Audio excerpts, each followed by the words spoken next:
Monday morning on the Radio 1 Breakfast Show, and our guest is here. Hello, movie star Harry Styles. Hello. How are you? Very well, thanks. Are you okay there with that thing? Yeah. Do you want them on? Yeah, I'm good now. Okay. How are you? How's life? Life is good. How's it? I'm good. Yeah? How are you? Yeah, I'm good. Yeah, really good. Thanks for having me back. You're very welcome. Your 18,000th appearance on the Radio 1 Breakfast Show. Yeah. Third time this year. Yeah. Do you know that it's only a 3-a-year quota?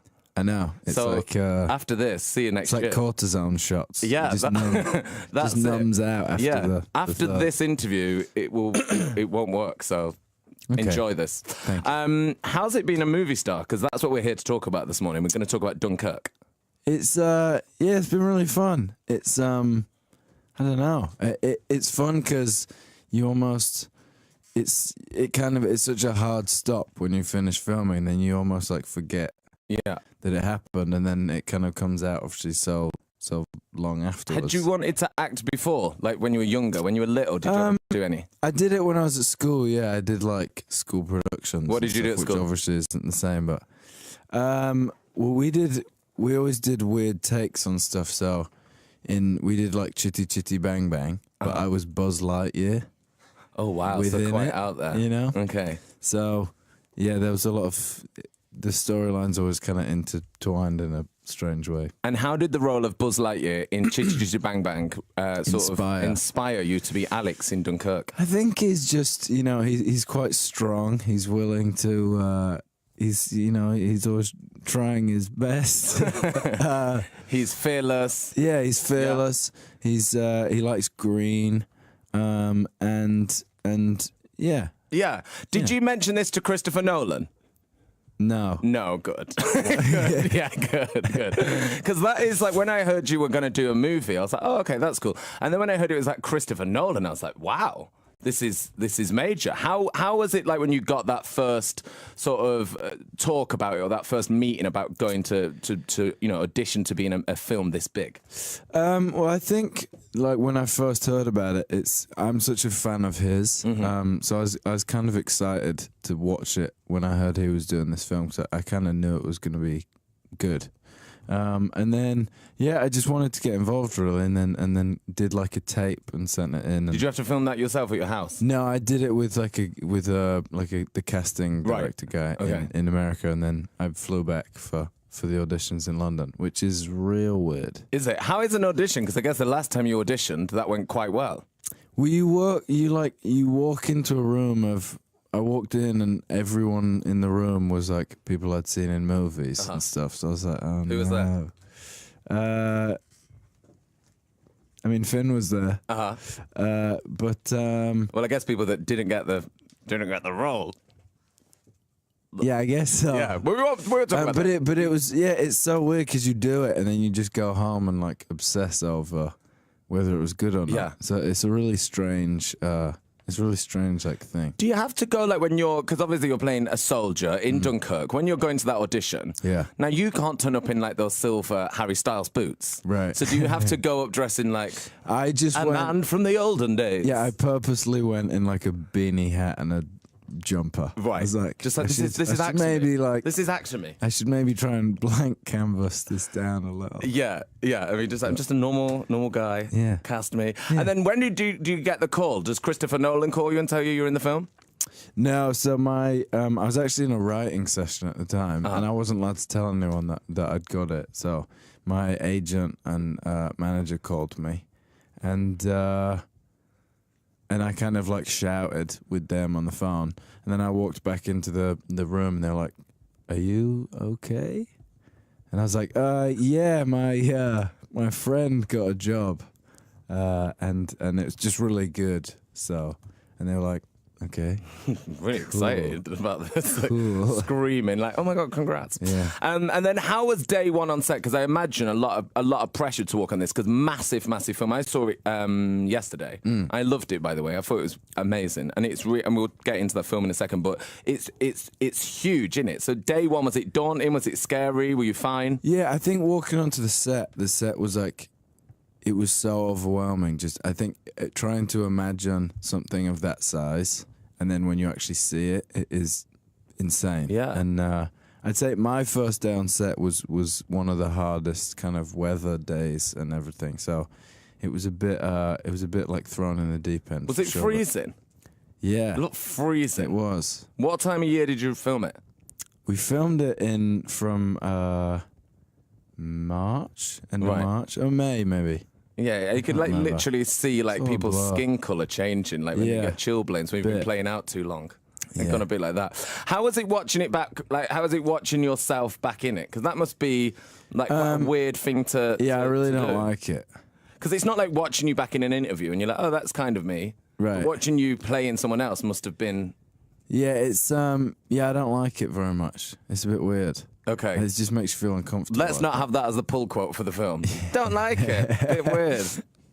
But I guess you can't watch it like the way I could watch it, or the way that anyone who's going to go and see the movie. You can't watch it subjectively because you're in it and you were there. Well, I think you can in a way. I think the story's so amazing, and it's kind of like a small part of such a massive story with so many people, and it's definitely easier than if it was like a whole thing of me, which it isn't. So it's kind of easier to watch it as a film, and I love the film to watch, so it draws you in that way. It's proper immersive, this film. Like there's no.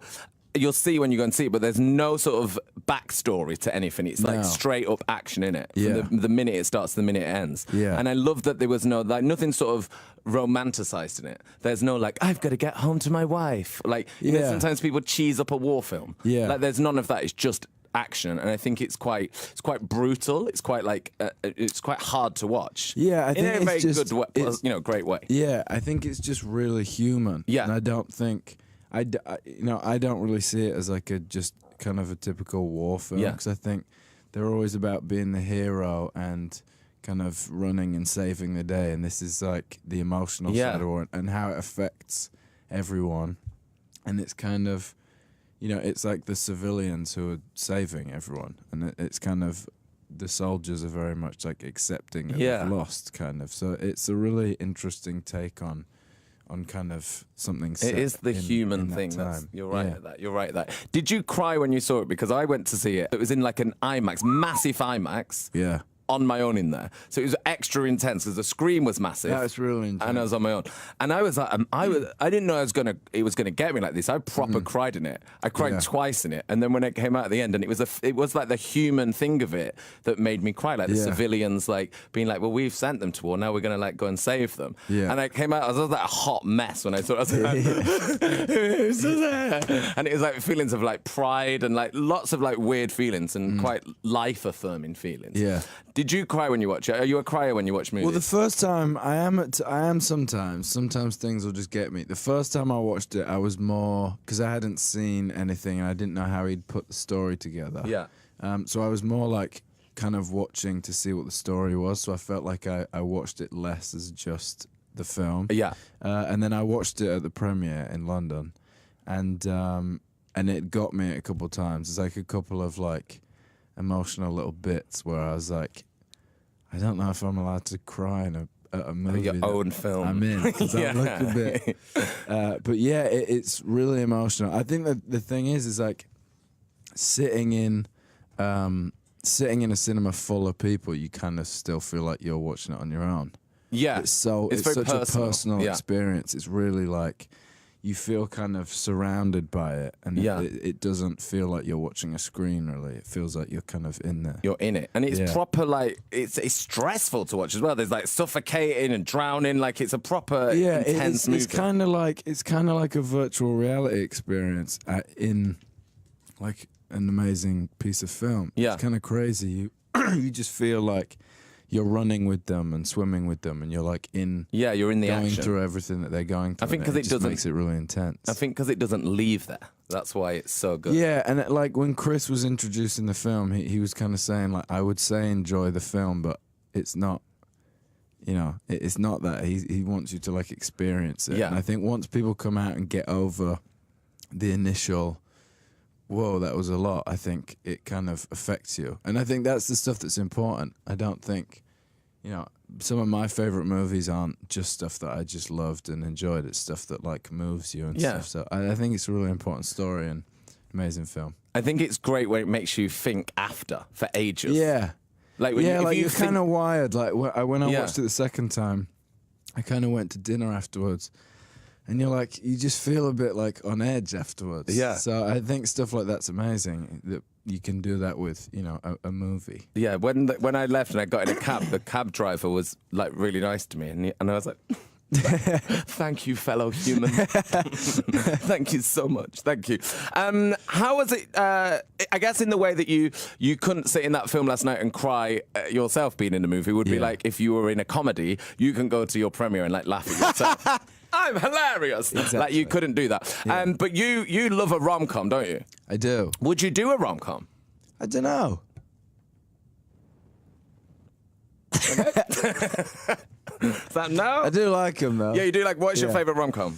I think When Harry Met Sally is like the classic. The classic. It's getting a nod of approval from Fifi there. Yeah. Yeah. Did you like the When Harry Met Harry headline after you met Prince Harry? I didn't see it. Yeah, it's good. We predicted it, to be fair, on the show last week. We did predict it. Predict it. Because I was just wondering, have you seen a film that's not a rom-com? Yeah. Yeah. Okay. Yeah. Just checking. Because I have a list here of some of your Yeah, favorites. I thought this was a rom-com, and then I got on set and I was like, this isn't a rom-com. So where's the rom and where's the com? Yeah. Where's Reese Witherspoon? Yeah. But I mean, you're a big fan of The Notebook. Yeah. How many times do you reckon you've watched The Notebook? Be honest. This isn't an honest radio I'd show. say, I don't know, maybe like at least 30. Ooh. 30, yeah, maybe upwards. Pretty Woman? It's one of those, if it's like on, You've got to watch it. I'll just See, watch I don't it. know if I like The because it's Notebook. mindless. Pretty Woman, I actually think is underrated. I think it's amazing. Pretty Woman's not underrated. Pretty Woman is amazing. I was at my mum's like a week ago, and I watched it. And I watched it like 4 times in a week. 'Cause it was just on. It's on at the moment. It's on the channel. You can get it. You can get it right now. It's and on. I was like, I enjoyed it yesterday, so Let's do it let's again. go again. See, I get sort of tortured by my friends and like by Fifi and like people who listen to the show for watching Bridesmaids all the time. Because that's my thing. If I enjoy it, I don't want to take the risk of watching like the new Spider-Man. Something else. I might not like it. Let's Yeah. watch Bridesmaids again. I'm too on edge, so I like watching things where I know what happens at Me the end. too. I'm like, no, I'm safe here. Me I know too. what's happening. I don't want to be like emotionally scarred. I know the story. I'm safe. I'm safe. Safe space. I'm I'll fine. Just watch the same film. I like that you like to watch a really safe, easy film, but you like to be in your first film, Dunkirk by Christopher Yeah. Nolan. You're a lunatic doing that. How was it like when you had to like learn all the lines and stuff? Because I guess that's nothing you've ever. Because you normally have just had to go to work and like be yourself and like talk about yourself. But how was it going to learn those lines? Was it hard? Did you revise them? How did you memorize them? I got lucky with this because there's not that many lines in the whole thing. You do have more than I thought you'd have. Like you got. You're when I quite first chatty, when I innit? first read it, I was like, oh, don't know if I'm gonna know all these. Quite And a then lot. I'm lucky. My memory's not too bad, so I actually didn't find it too bad. Did you ever mess up and be like, oh, I've got to do that one again? No, but that was my main stress, kind of each day on set. I was like, even if I absolutely knew the lines, I was like, well, I'm definitely gonna forget my lines. Yeah. And do you think there was more pressure on because it was like your first film, people know you, were they all like, better get it right, new boy? I think the thing is like, Chris wants everything to be so natural, so it's almost like if a couple things would change, he kind of didn't mind it because he obviously wanted it to be like you were saying it for the first time. So if it was something that worked better, he didn't really mind. Yeah. I think like that's why I like the radio, because if it's a bit like rubbish, it's charming. Yeah. It's very Christopher endearing. Nolan-esque, the show, isn't it? Yeah. Isn't it? And there was a lot of extras, like a lot of extras in this film. How many of those extras do you think just signed up because like they got to like see you and like, you know, Mark Rylance and stuff? Did anyone ask you for a selfie in like 1940s regalia? There was I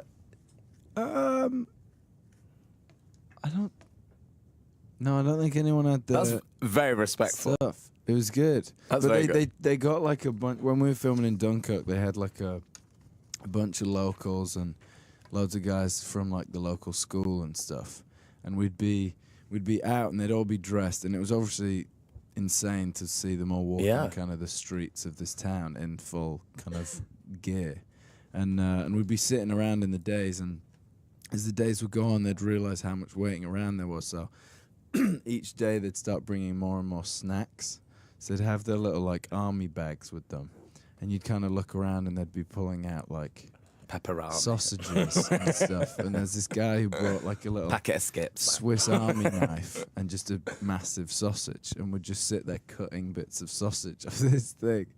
And we were That's like, quite army snack, like though, the I most imagine. French thing I've ever seen. That is quite like, I imagine someone might have had that. Yeah. Yeah, what But was then your... someone had like Starburst or something. Yeah, that's So off-brand. It's too off-brand. Sausage with a knife. Other brands are available. Yeah, thank of you. fruit-based Did you get to? sweets. Do you get to have a rider when you're in a movie? Do you get like a trailer? Because you know, when you think of movie stars like being in a trailer. Did you get that? I imagine The Christopher thing with Nolan's. the trailer on this was that we were kind of on the water all day. Yeah. So we had a trailer that you'd go and get dressed in. Uh-huh.